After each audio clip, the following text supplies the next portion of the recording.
Rekaman resimen Kosak ke-6 dari LPR bertempur dengan Nazi Ukraina di daerah Soledar ramai beredar di media sosial Telegram pada Rabu 16 November 2022.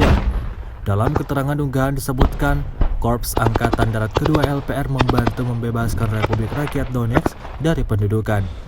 Tampak aksi baku tembak berlangsung dari jarak dekat. Resimen Kosak ke-6 dari LPR target hancurkan Nazi Ukraina.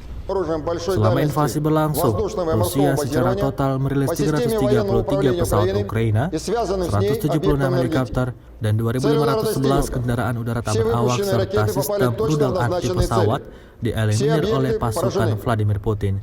Sementara itu dari kubu Kiev, Kementerian Pertahanan Ukraina melaporkan 710 tentara Rusia dieliminir dalam 24 jam terakhir.